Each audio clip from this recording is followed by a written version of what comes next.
Alors voilà, je vais vous expliquer, puisque je viens de faire une vidéo sur la loi de l'attraction, les différentes lois de l'univers, en tout cas certaines d'entre elles les plus importantes. Donc j'ai parlé de la loi de l'attraction qui peut se traduire simplement en étant ce qui vous ressemble, ce qui se ressemble s'assemble. Maintenant, je vais essayer de vous parler de différentes lois de l'univers qui sont vraiment des lois, on va dire, importantes. Alors c'est quoi la loi de l'univers? On va dire que c'est plutôt une loi universelle, que ce soit lié à des croyances ou pas, peu importe, ce sont des lois universelles. Il y a la loi de l'attraction qui traduit clairement ce que je viens d'expliquer. Mais alors, par exemple, il y a la loi du retour. Alors, la loi du retour, c'est quoi? La loi du retour, c'est ben, quand vous faites quelque chose, ça va vous revenir inévitablement. Alors, ça veut dire quoi? Ça veut dire que, par exemple, pour vous donner une illustration concrète, quand vous envoyez un courrier à quelqu'un, normalement, cette personne va vous répondre, en tout cas si le courrier demande une réponse. Quand vous téléphonez à quelqu'un, pour peu que cette personne soit disponible, elle va vous répondre. Ce qu'on appelle la loi du retour, tout simplement. Ce que vous faites va vous revenir. Alors, ce que vous faites en bien va vous revenir en bien, ce que vous faites en mal va vous revenir en mal. Il y a une phrase très parlante qui dit clairement aide-toi et le ciel t'aidera. Mais voilà, c'est un petit peu la manière de l'exprimer, mais c'est un petit peu aussi, on va dire, dans des croyances qui, moi personnellement, ne m'appartiennent pas. Ça peut parler à d'autres personnes. Il y a aussi une autre phrase qui dit, par exemple, euh, je l'avais en tête et je l'ai oublié, elle me reviendra, donc j'en parlerai après, tout simplement. Voilà, donc aide-toi et le ciel t'aidera. Donc voilà, c'est vraiment le principe de la loi du retour. Fais du bien, fais-toi du bien. Fais-toi du bien, mais pas forcément en étant égoïste. Fais-toi du bien en étant ouvert aux autres, en étant bon avec les autres. Par exemple, si tu as envie d'aider quelqu'un, ne te freine pas parce que tes croyances veulent te traduisent que tu peux pas le faire. Sois bon avec toi et le reste viendra tout simplement. Sois positif, sois agréable. En fait, toutes les lois de l'univers sont basées sur un principe, c'est ce que vous êtes à l'intérieur va s'exprimer à l'extérieur.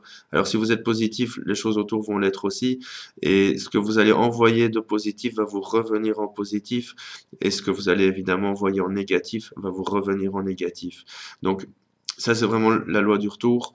Ce que vous faites vous reviendra. Alors, il y en a qui disent ça vous reviendra 3 fois. Je suis pas forcément persuadé. C'est-à-dire que plus vous allez faire du positif, plus vous allez avoir du positif en retour, mais vous n'allez pas recevoir 3 fois en retour quelque chose que vous n'avez fait qu'une seule fois, on va dire. Si une fois dans votre vie vous êtes positif, toute votre vie ne le sera pas pour autant. Ça doit vraiment être une constance dans sa manière d'être, de penser et de dégager son énergie. Une autre loi de l'univers, c'est la loi de cause à effet. Alors, c'est quoi la loi de cause à effet? Ben, ce que tu fais te reviendra, mais d'une manière différente. Ça veut dire que toute action entraîne une réaction. Donc, ça veut dire que ça te reviendra, mais c'est pas forcément lié à la loi du retour. Toute action entraîne une réaction. Si tu es agressif avec quelqu'un, il faut pas s'étonner que cette personne le soit avec toi aussi.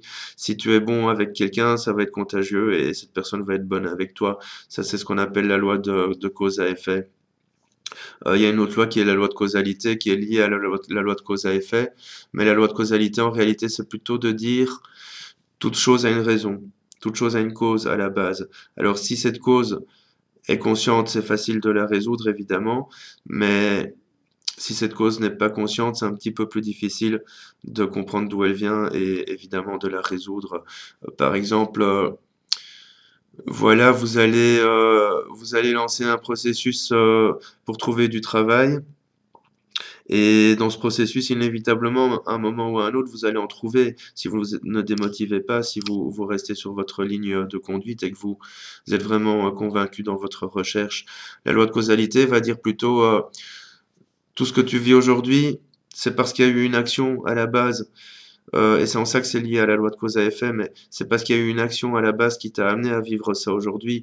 Exemple, tu as envie de perdre du poids, ben t'entames un régime et au fil du temps, les choses vont se mettre en place pour que tu prennes des habitudes de vie ou une hygiène de vie qui feront que tu perdras du poids. L'ennemi de la loi de causalité, c'est la démotivation.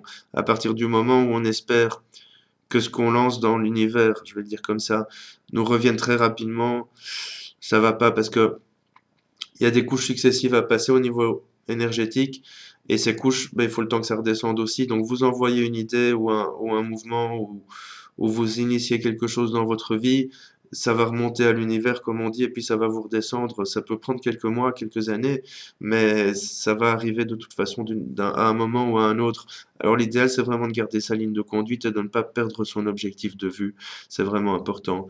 Donc la loi de causalité, c'est plutôt quand tu lances une action, tôt ou tard, cette action va te revenir par rapport à ce que tu veux, mais c'est plutôt concernant toi et pas concernant forcément les autres. Et, et ça te reviendra au moment où tu seras vraiment prêt à le gérer. Il y a une chose que moi je dis souvent, c'est que tout vient à point au moment où tu sauras le gérer.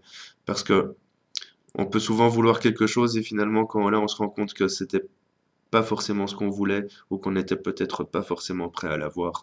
Et ça, c'est une chose qu'il faut prendre en conscience, c'est que c'est pas parce qu'on veut quelque chose que ça va être tout de suite génial, magique et qu'il n'y a pas une préparation à avoir auparavant. C'est des lois qui sont, on va dire, il y en a beaucoup des lois de l'univers, c'est des lois qui sont relativement connues, mais que je tenais un petit peu à expliquer comme ça au passage. À bientôt.